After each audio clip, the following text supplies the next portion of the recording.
Hello everyone, welcome back to my channel, or welcome to my channel. I'm Birds of View Politics, and today we'll be taking a bird's eye view look at tomorrow's 2024 presidential elections. Now to start, we have all these safe states colored in. The safe states, of course, are those which are very unlikely to go to the other party. It would be considered impossible. Now, I'm going to start by coloring in the various likely states, which are states that, while they're expected to go for a given party, if they went the other way, it wouldn't be such a shock. Most of these states do have some people who do genuinely believe that they will go the other way, whereas almost nobody thinks that Republicans are going to win Massachusetts or Democrats might win Mississippi. So we're going to start with Kamala Harris's vice presidential nominee Tim Walz's home state of Minnesota. It actually was a close state in 2016, and it could have been close in 2020 had Trump maintained his numbers in the upper Midwest. However, he's actually taken a slight decrease here, and having the vice presidential nominee of your party as a standard bearer will definitely help, and Minnesota likely will go blue again in 2024. New Hampshire is another state that is likely to go Democratic, as well as Maine. Both of these states are culturally libertarian.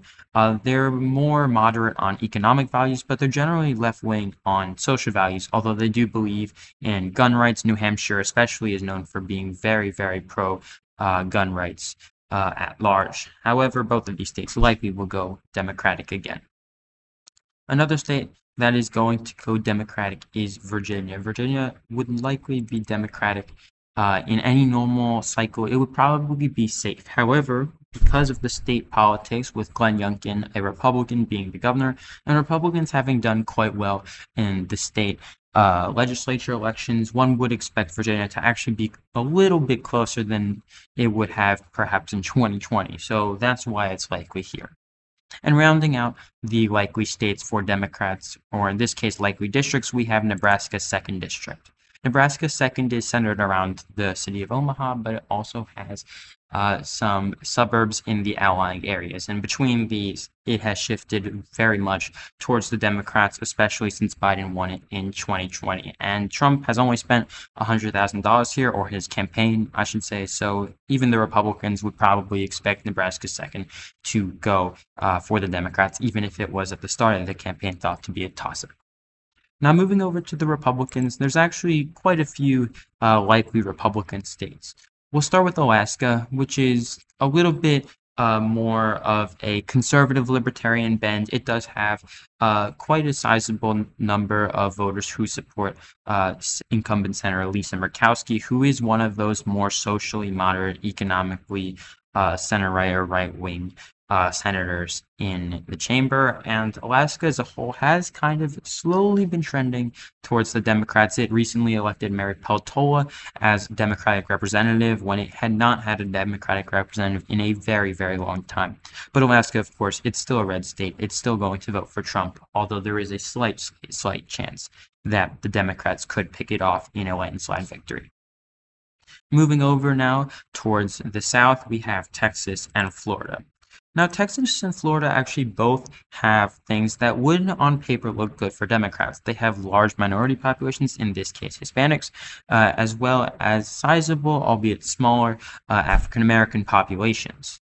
However, the issue for Democrats in both Texas and Florida, other than, of course, the large number of rural voters, is that Hispanics have been trending away from Democrats for quite a while now, ever since they peaked in their support in 2016 for Democrats. In 2020, it was widely watched that Florida likely failed to go blue due to Hispanics in South Florida, especially in the Miami area, defecting away from their traditional Democratic support and instead choosing to support Republicans. And South Texas also had a small role in Texas maintaining its red state status, and I don't expect this to change. If anything, Hispanics have gone more red in recent years, which likely cancels out any growth of cities like Tampa or Orlando in Florida, or Austin, Dallas, Houston in Texas. And so I think both of these states will likely go for the Republicans again. Maine's 2nd is also likely to go Republican. It's a district that Trump made large gains in. It's kind of the polar opposite of Nebraska's 2nd.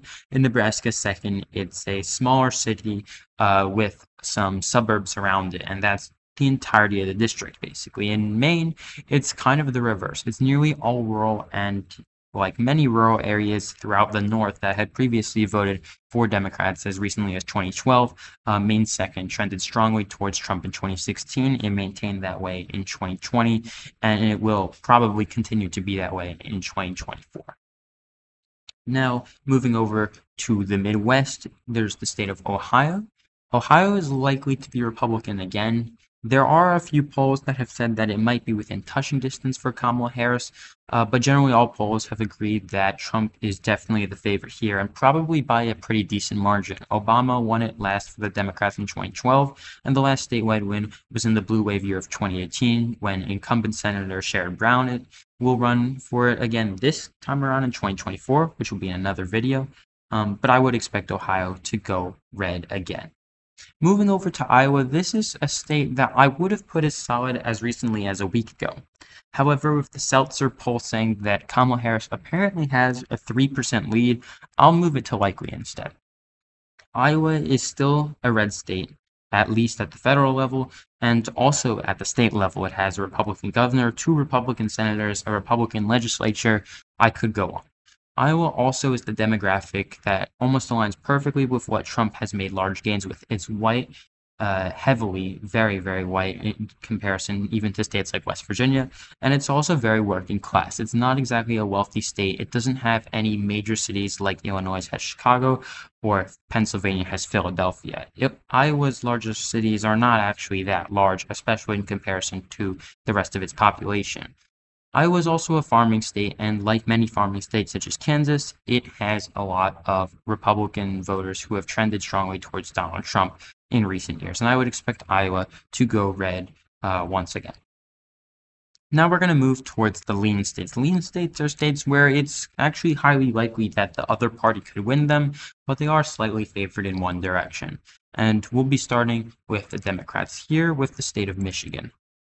Michigan is a lean Democratic state primarily because it has a large city, it has Detroit, but also because it has a large legacy of unions, and union voters have traditionally supported Democrats. In fact, Michigan was part of the Blue Wall, which had supported Democrats for a very long time. It backed the loser when they were a Democrat for a very long time as well. However, Michigan has in recent years trended towards the Republicans, but I do think that Michigan will be Democratic once again this cycle. Polls have shown it is the most Democratic of the 7 swing states, and swing states in quotes, of course, which are Wisconsin, Michigan, Pennsylvania, North Carolina, Georgia, Arizona, and Nevada. Michigan has always been the bluest of those in polls, and Michigan will be the bluest of those, I believe, at least this time around. Now, there's one other lean Democratic state on this board, which is Wisconsin. Wisconsin, I could have even predicted to be tilting for Trump, although before the Seltzer poll, I would have had it tilting for Harris. However, after the Seltzer poll, I do think that it will go Democratic, and that's why I've put it as a lean state.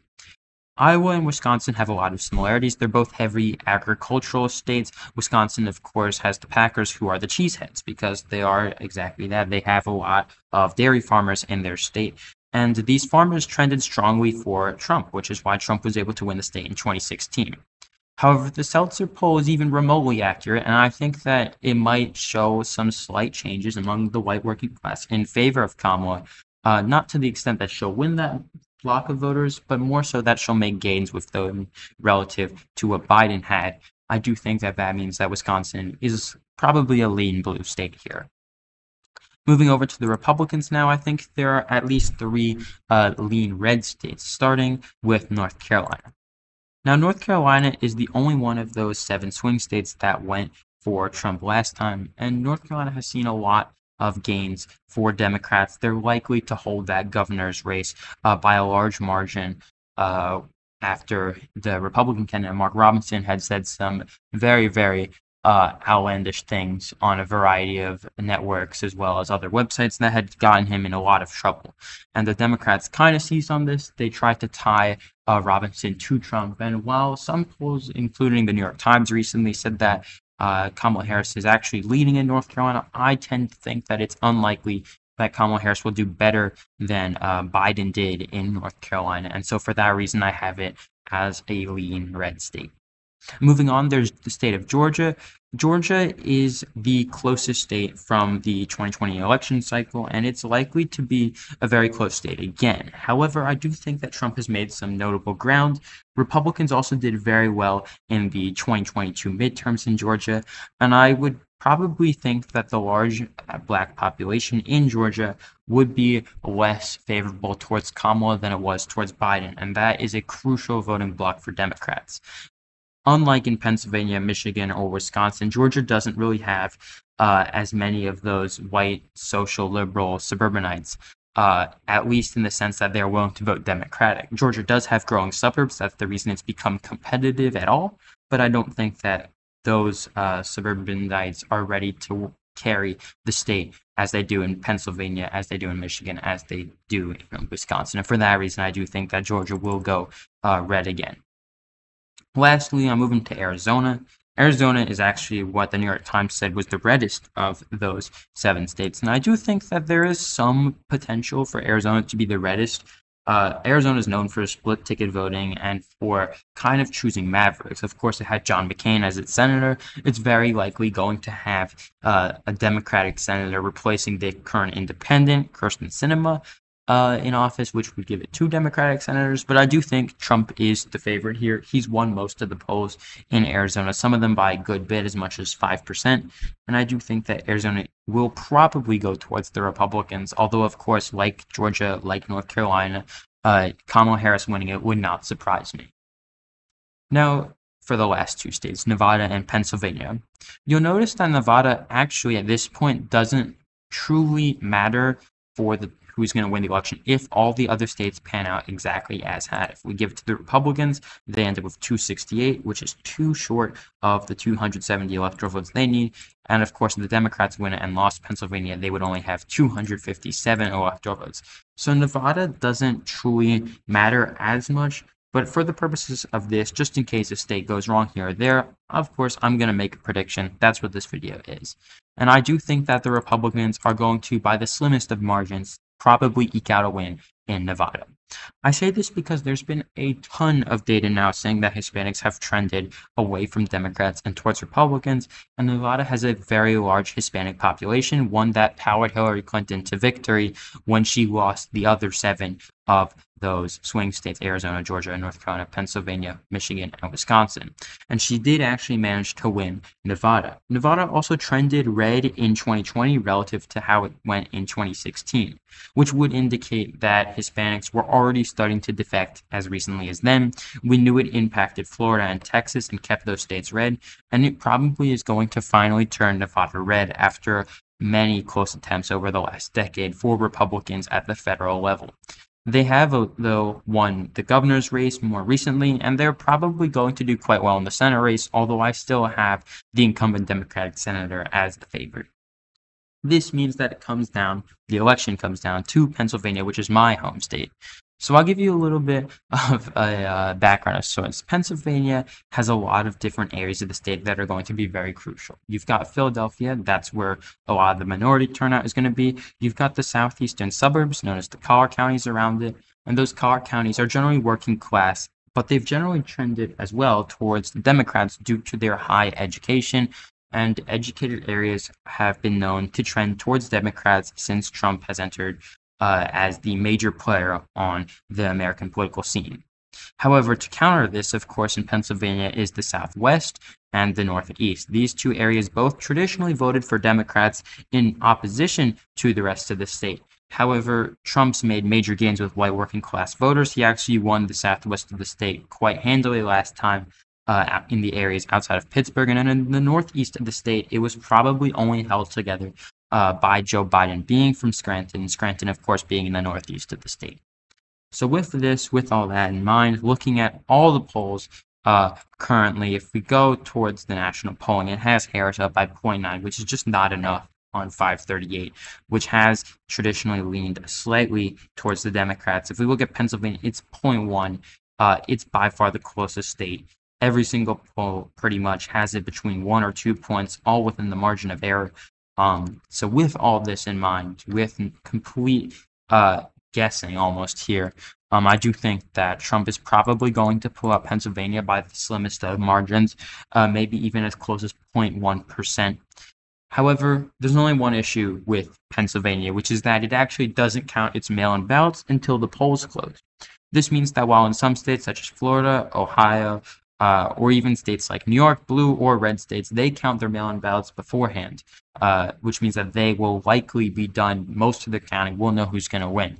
Pennsylvania, not only is it likely going to be the closest state, the state that the election hinges on, but also, if we look at when we'll know if each is counted, if we look at this is for 2022, of course, put together by 538.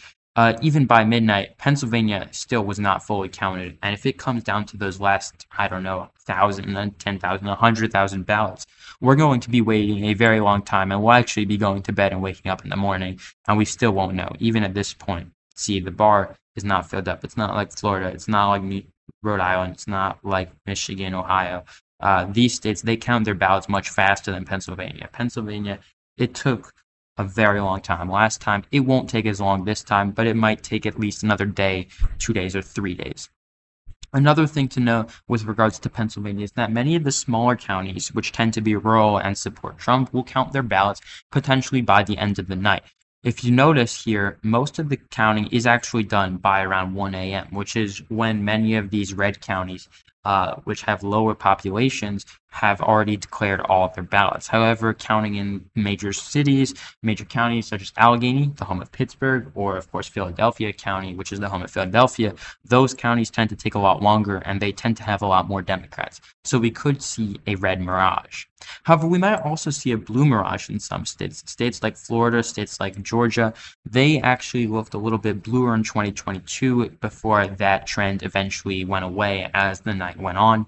And I do expect some blue mirages in the Sun Belt. All in all, it'll be very close. It'll be very interesting to see. The polls are near ties. The RCP average is a tie. The overall average in 538 currently stands very, very close, just at 1.1. If we look at the Silver Bulletin, also all the polls nearly within 1 or 2. The overall model, of course, is very close, still just 0.8. So I would not exactly expect anything to be decided on election night. I think we'll be waiting a little bit, but this is my official prediction. Thank you all for watching. Don't forget to check out my other videos on the Senate and the House predictions, which I'll be releasing later today as well. You all have a great rest of your day and have fun watching the election.